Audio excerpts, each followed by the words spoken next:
il est temps maintenant, pour continuer l'interprétation de ces données, de passer à la mise en place de graphiques et notamment un peu de mise en page aussi de ces graphiques, de manipulation.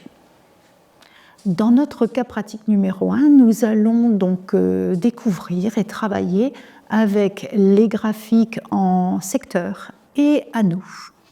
Donc, notre cas pratique va nous permettre aujourd'hui de mettre en application les points suivants, qui sont donc élaborer nos deux types de graphiques que je viens de citer, travailler avec le volet latéral, mettre en forme nos éléments de graphique, maîtriser nos onglets, les découvrir et mettre en forme aussi à partir du ruban, respecter nos fondamentaux toujours et utiliser plusieurs méthodes de travail.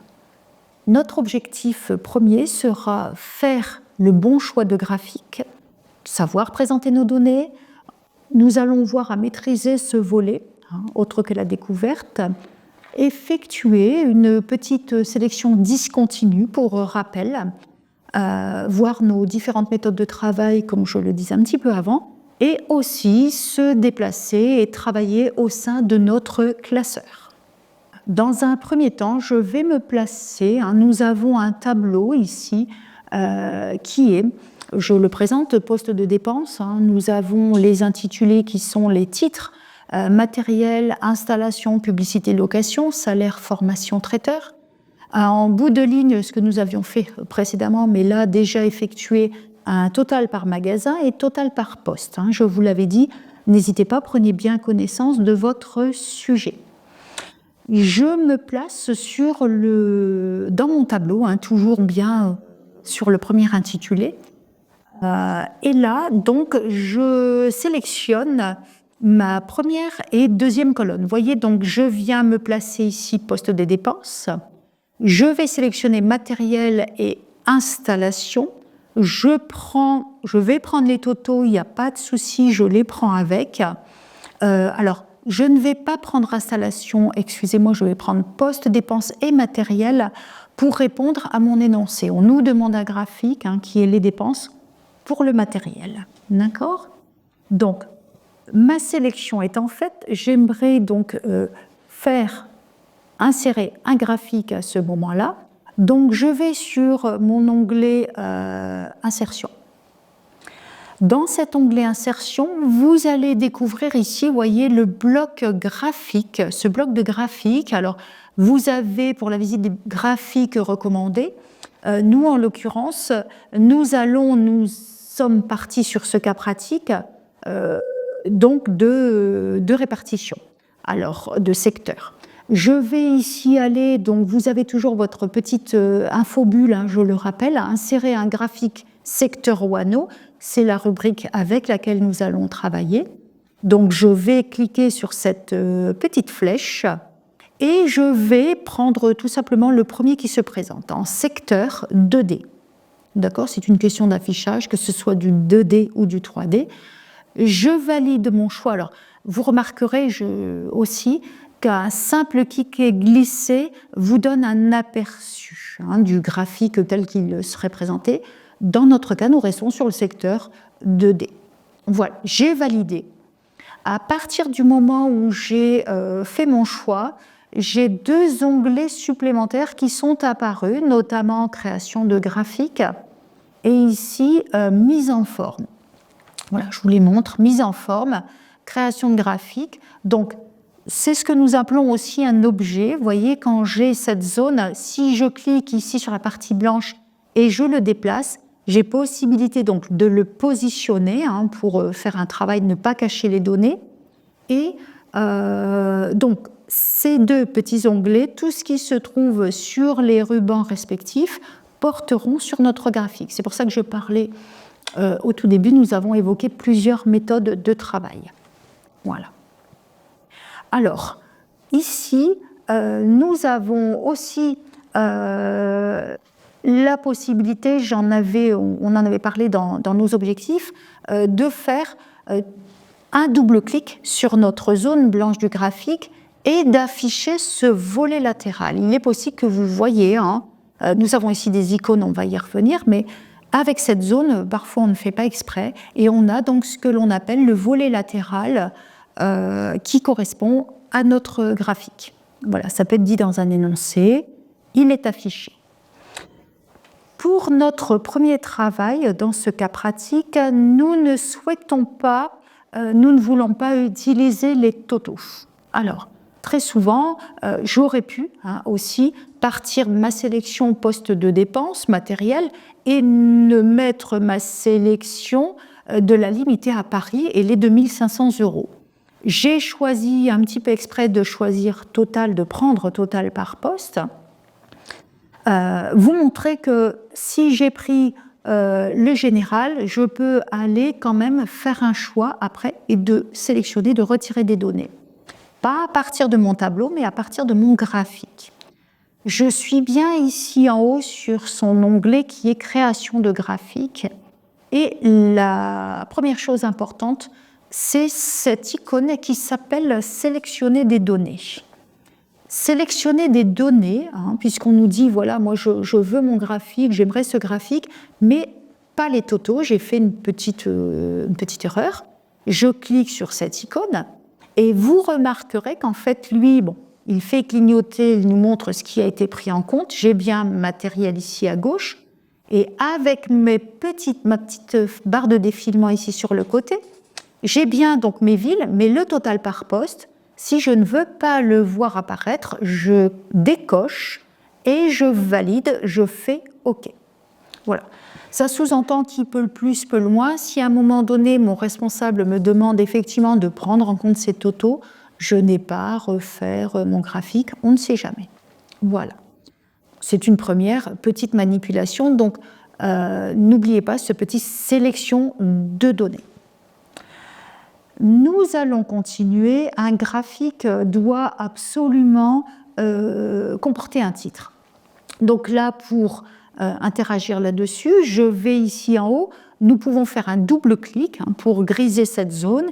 Et là, donc, je vais le renommer. Je vais mettre ma répartition, d'accord, comme ça nous était demandé. Alors, répartition des dépenses, pardon. Des dépenses matérielles. Voilà. Donc, n'oubliez pas votre graphique. Je clique en dehors de la zone de graphique. N'oubliez pas de lui mettre un titre. Je dois pouvoir savoir de quoi nous parlons, rien qu'à ce premier aperçu.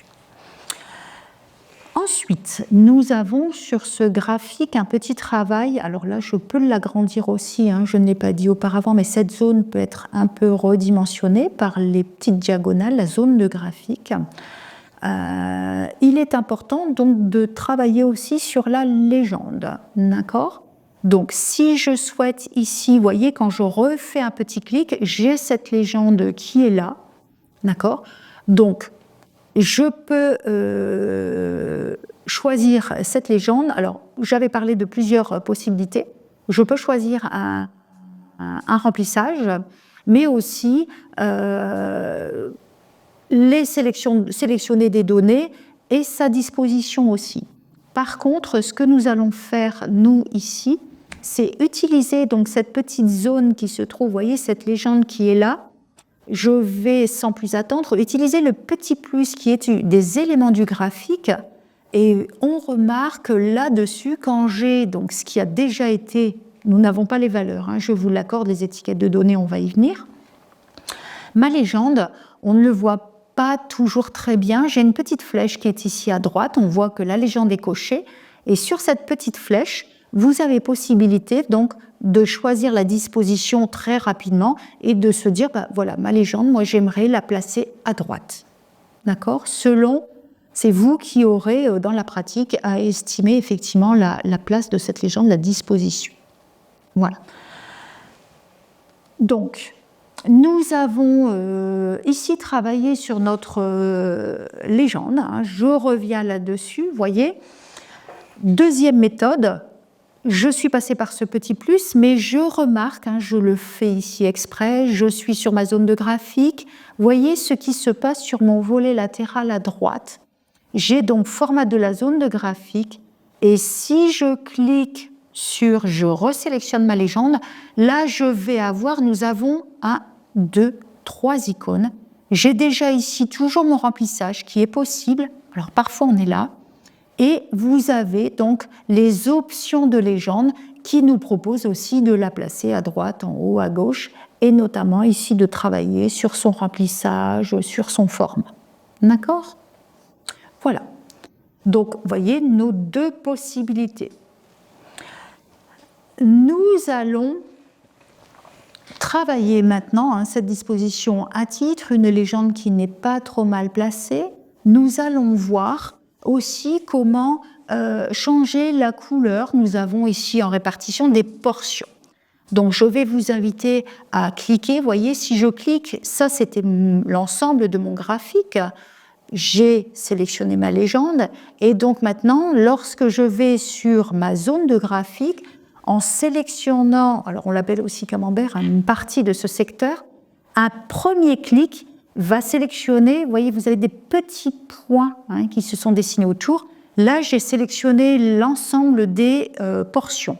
Par contre, si je refais un clic, je n'ai qu'une seule. Ça ne se voit pas toujours très très bien. 1, 2, 3 petites poignées.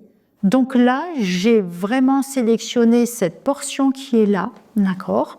Et donc, je peux en changer le remplissage. Je pars sur, alors ça pourrait être un clic droit, mais je peux aussi aller à l'aide de mon volet latéral sur remplissage, et là, donc ici, lui demander une petite couleur, vous voyez par exemple ici, couleur vert. C'est un petit peu comme le cas pratique nous le demande, tout simplement, de la mettre en évidence, de choisir cette couleur. D'accord ? Alors, cette petite portion, vous voyez, là, je sélectionne tout le graphique, tout serait passé au vert. Là, je n'ai sélectionné qu'une portion. Vous avez aussi, ça peut arriver par un simple clic et glisser cette petite portion. Si vous cliquez, glissez, vous pouvez légèrement la décaler. Ce n'est pas demandé dans notre exercice, mais nous pouvons légèrement la mettre aussi en évidence par ce biais-là. Voilà. Alors, comme je disais, sur ce graphique, les valeurs ne sont pas affichées, nous n'avons pas nos étiquettes de données. Pour ce faire, nous sommes donc sur le graphique et de plus en plus, nous passons par effectivement ce petit plus qui est ici sur le côté. Et donc, valeurs, c'est égal ici, nous allons cocher, vous voyez, sans l'avoir fait même, je vois un petit peu l'aperçu, je peux cocher mes étiquettes de données. Et là, donc, les valeurs qui faisaient partie de mon tableau ici en haut ont été reportées sur le graphique. D'accord ? Alors, ces valeurs, si je veux, nous commençons à bien le comprendre, si je veux travailler sur ces valeurs, les mettre en évidence, là pour l'instant elles ne sont pas vraiment lisibles, si vous faites comme à notre habitude, un petit clic sur une des valeurs, ça sélectionne l'ensemble. Et là, donc, toujours à l'aide de mon volet latéral droit, je viens ici sur mes options d'étiquette, cette fois-ci, et donc vous faites, il faut ouvrir le petit volet, options d'étiquette, et vous verrez qu'effectivement ici, donc, les valeurs sont affichées. Dans notre exercice, on nous demande de les passer en pourcentage. Quand cette demande est faite, vous cochez ici pourcentage et nous décochons valeur. Voilà. Les pourcentages ont été mis en pourcentage. C'est comme ça que ça a été obtenu. D'accord ? Alors, je le dis, ça peut être demandé un petit peu plus tard, on le verra, mais vous avez aussi, si je coche par exemple ici le nom des séries, là, ce n'est pas très intéressant puisque nous savons que ça n'apporte uniquement que sur du matériel. Donc, je le décoche. Si vous souhaitez faire ce travail, là, tout est encore sélectionné. Je peux, à partir de mon onglet Accueil, je peux venir en changer ces étiquettes. Vous voyez, je peux changer la couleur. Ça, c'est un travail simple, je dirais, et la taille aussi. Alors, attention, si je mets ces étiquettes, je les laisse à l'intérieur des secteurs, je peux mettre en blanc. Par contre, vous allez voir, dans notre cas pratique, je les laisse en couleur foncée, hein, je les laisse même plus grandes. Je désélectionne l'ensemble. Vous avez une autre possibilité pour les mettre en valeur. Alors, double-clic, j'ai sélectionné l'ensemble des valeurs, et si je reclique une deuxième fois, je n'en ai qu'une, vous avez possibilité de prendre cette étiquette et de l'amener sur l'extérieur, voyez, tel que nous l'avons dans notre cas pratique. C'est une autre façon de faire, je dirais. Alors là, je vous le fais, on a un petit rappel hein, avec un petit tiret, voyez, voilà. Donc, c'est une autre possibilité, si je veux, parce qu'il y a des moments, ça se superpose, on a des graphiques qui sont petits, et puis on veut voir les données de façon un peu plus précise. C'est plus lisible. Donc, je peux les amener comme ça sur l'extérieur. Je reclique ici un petit peu n'importe où. Notre graphique étant réalisé, vous comprenez, hein, voyez, que celui-ci, je suis en présentation, je ne souhaite pas avoir l'ensemble des données, donc le graphique étant sélectionné, alors ça aussi, si vous êtes sur votre feuille Excel, vos onglets qui étaient présents en haut disparaissent. Pour les voir revenir, je clique sur cet objet, donc ce graphique, et là, oui, j'ai à nouveau mon onglet création de graphique disponible. J'aimerais l'isoler maintenant sur une feuille de mon classeur. J'étais bien, alors ici en bas, j'étais sur une synthèse chiffre d'affaires. Je rappelle aussi que ce petit onglet, par un clic droit sur l'onglet, vous pouvez renommer si vous le souhaitez. Hein, ça a été vu dans les cours précédents. Donc, mon graphique, pour l'isoler sur une feuille, je vais ici cliquer sur « Déplacer le graphique ». Je peux donc pas l'objet synthèse CA, mais cocher « Nouvelle feuille », d'accord, et dire « OK ». Excel aura compris, vous voyez, que ce graphique à lui seul est sur une feuille simple. D'accord? Alors, je reviens à cette feuille, vous voyez, lui, il l'a nommé d'ailleurs graphique 1 tout seul. Par contre, à un moment donné, j'aimerais venir en mettre un deuxième, donc deuxième pause. Alors là, il est parti, hein, je vais revenir un petit peu en arrière. Donc, ce graphique, quand vous avez fait, je fais la manip devant vous, c'est que là, c'est bien, je l'ai isolé, mais j'aimerais le remettre, parce que là, je me dis, vous voyez, il n'est plus sur ma synthèse. Alors, il faudrait le refaire, et il est sur son onglet lui seul. Donc, ce graphique, je peux très bien faire un petit clic droit, lui demander de le copier, je repars sur mon onglet synthèse CA, et je refais là un collage. Ça sous-entend que je l'ai à la fois sur ma feuille graphique 1, et je l'ai remis sur ma synthèse. Alors, ce que nous démontrons par là, c'est qu'en fait, à partir du moment où je l'ai déplacé sur une nouvelle feuille, j'ai beaucoup de mal à revenir en arrière, c'est-à-dire que cette petite flèche ne nous sauve pas toujours. Hein. Voilà. Donc, j'aurais pu précédemment prendre ce graphique, faire copier-coller, tout simplement, donc je vais le faire, copier. Je refais mon petit plus ici en bout de classeur, plus. Je vais faire ici coller. Et donc, j'ai une feuille avec mon premier graphique. Alors, je le disais, cet onglet ici, je vais le renommer pour nous. Je vais mettre donc mes graphiques. Ce n'est peut-être pas tout à fait le même nom que le cas pratique, mais voilà, je la nomme mes graphiques. Je retourne à la source sur mes synthèses chiffre d'affaires. D'accord ? Il faut savoir que si vous modifiez des données ici, je mets 200 par exemple pour mon matériel à Bordeaux, le graphique, lui, va évoluer, ce n'est qu'une représentation. Donc si je retourne, je vérifie à mon habitude sur Excel, si je retourne sur la page précédente, lui aussi, ce graphique est lié à la feuille, à ce tableau. Voilà. tant que nous sommes dans le « et encore », même si c'était dans un autre classeur. Je reviens, alors je vais remettre ici, voilà, je remets en place les choses, j'ai remis 2500, pour qu'on ne soit pas perdu. Alors, nous avons réalisé dans cette première partie un graphique très simple. Il vaut mieux que ce soit simple souvent. On peut lire les données, on voit bien notre légende et on a bien retenu qu'effectivement, si nous avions voulu ajouter des choses, son onglet est ici, nous avons des sélections de données possibles. Voilà.